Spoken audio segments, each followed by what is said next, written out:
Sir Cumference and the Dragon of Pie. Sir Cumference and his son Radius sat in the shade of a tree enjoying a delicious midday meal.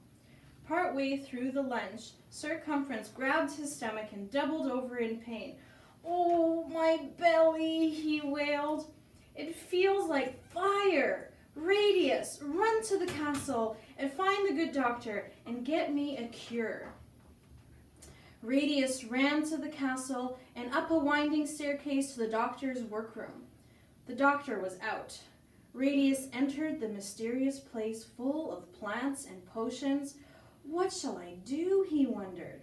"Father is in great pain. I've got to bring him something." Radius looked at several bottles. He murmured. "This says fire belly. Father has a fire in his belly. Maybe this will cure it."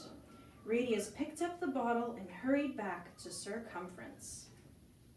The knight gratefully took the bottle and gulped down the liquid down. Kaboom! Sir Cumference disappeared and a dragon now sat on the grass. "Ah!" screamed Radius. "Where is my—" "Here," hissed the dragon, flames slithering out of its mouth. "Help me," it pleaded, and belched puffs of smoke into the sky. "I feel beastly." Its arms pedaled wildly, its tail thrashed back and forth. "Don't worry, Father, I'll get help," Radius called over his shoulder as he ran back toward the castle. The guards on watch had also seen the big explosion. When the smoke cleared, they saw the dragon and alerted everyone in the castle to danger. Plans were made. Messengers were sent across the countryside to ask nearby knights to come and vanquish the fire-breathing beast. "Mother, Mother," called out Radius as he hurried into the castle. "There you are," answered his mother, Lady Di of Ammeter, looking relieved. "Come inside quickly. A dragon has been spotted nearby." "I know," Radius answered. "It's Father." Radius told his mother what had happened. "We must find another potion that will change your father back into himself. I'll go look for the doctor," she said. "We don't have much time. The knights plan to slay the dragon tomorrow morning." Radius ran back to the doctor's workroom. He looked at drawings and notes. He peeked inside boxes and bags. He searched through book after book. Finally, he spotted a curious-looking container with a set of spoons and a poem. It might be the cure. The circles measure. Measure the middle and circle around. Divide so a number can be found. Every circle, great and small, the number is the same for all.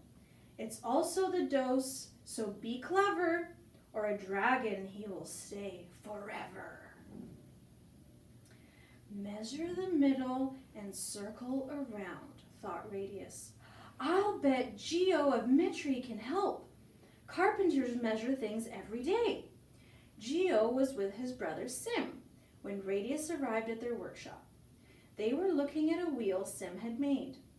No matter where you look around the circle, the spokes go across the middle and cut the circle exactly in half, Sim said.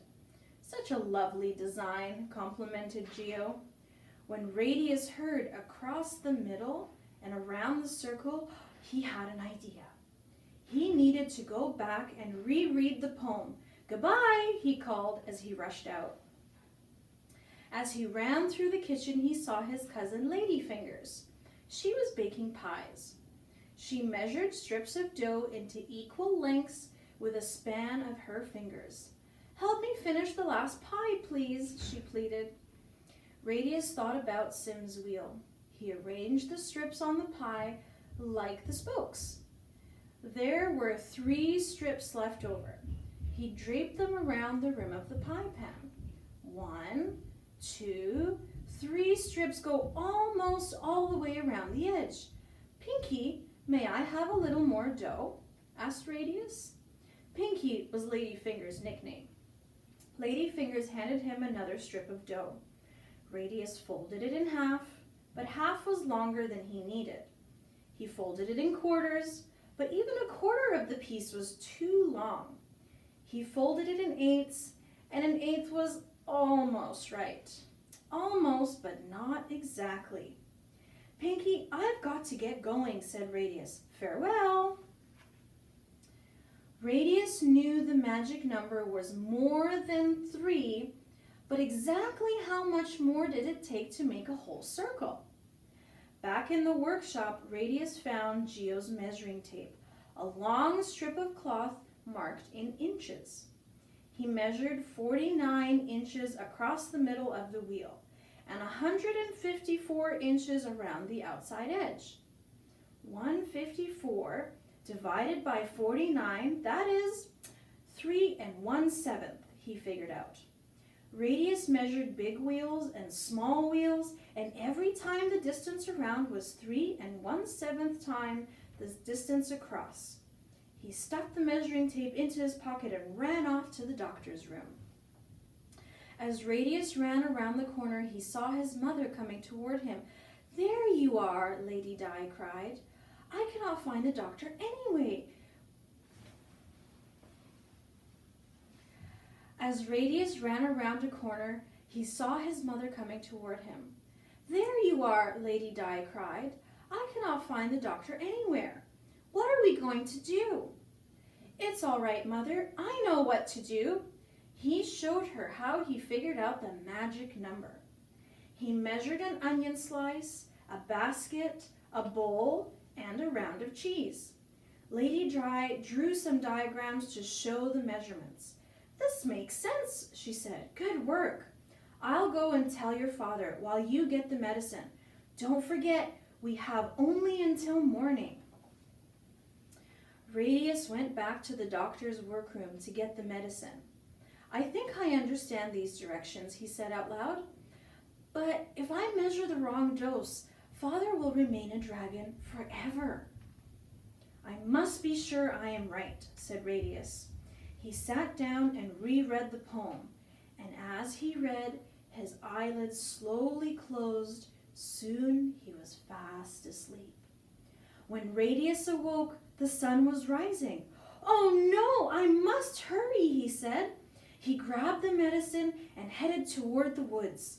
The smoke and flames led him right to Cumference, the dragon. The sleeping dragon was lying in a circle with its tail in its mouth, and just then it opened one eye and hissed, "Hello, my son." "Father, you're a circle too, but such a big circle." Radius looked at the dragon doubtfully. Could the distance around the dragon circle really be 3 1/7 times the distance across it? Just then, they heard the blare of the trumpets.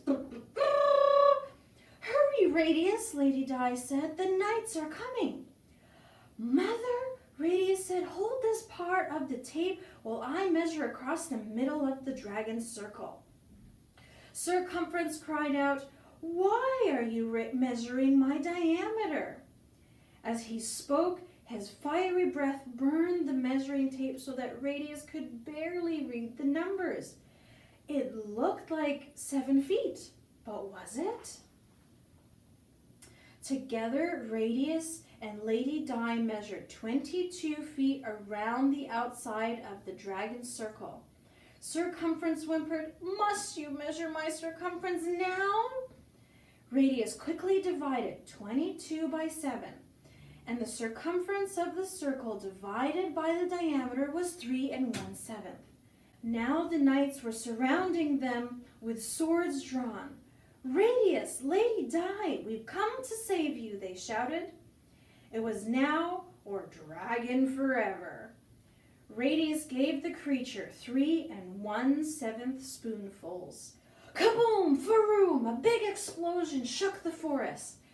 When the smoke cleared, a hearty human Cumference stood in their midst. Cumference leaned over and hugged his son. "Thank you, Radius, but how did you do it?" And Radius explained about the pie and the measurements. Sir Cumference and the knights listened with amazement. Cheering, they swept Radius up on their shoulders and returned to the castle. "Pies! Let's eat some pies," shouted Sir Cumference. "Radius saved my life because of pie." At the celebration, Radius held up a pie and explained what he had discovered. "I found out that the outside edge of a circle, called the circumference, is 3 1/7 as long as the diameter, which is the measure across the middle. It's true for any circle." "I say we honor this new discovery," said Circumference. "From now on, pie with an E will be for eating. Pie without an E will be the name of this number for all things round." Geo and Sim stepped forward and gave Radius a present. "This is a drawing compass. May it lead you to other great discoveries about circles," they said. And Radius had the seat of honor for the entire pie celebration, which lasted 3 days, 3 hours, and 24 minutes. Pi is an interesting number. We often represent it with the 16th letter of the Greek alphabet, pi. It is usually expressed as a decimal number, 3.14159, on and on and on. The part to the right of the decimal point is about a seventh. The end.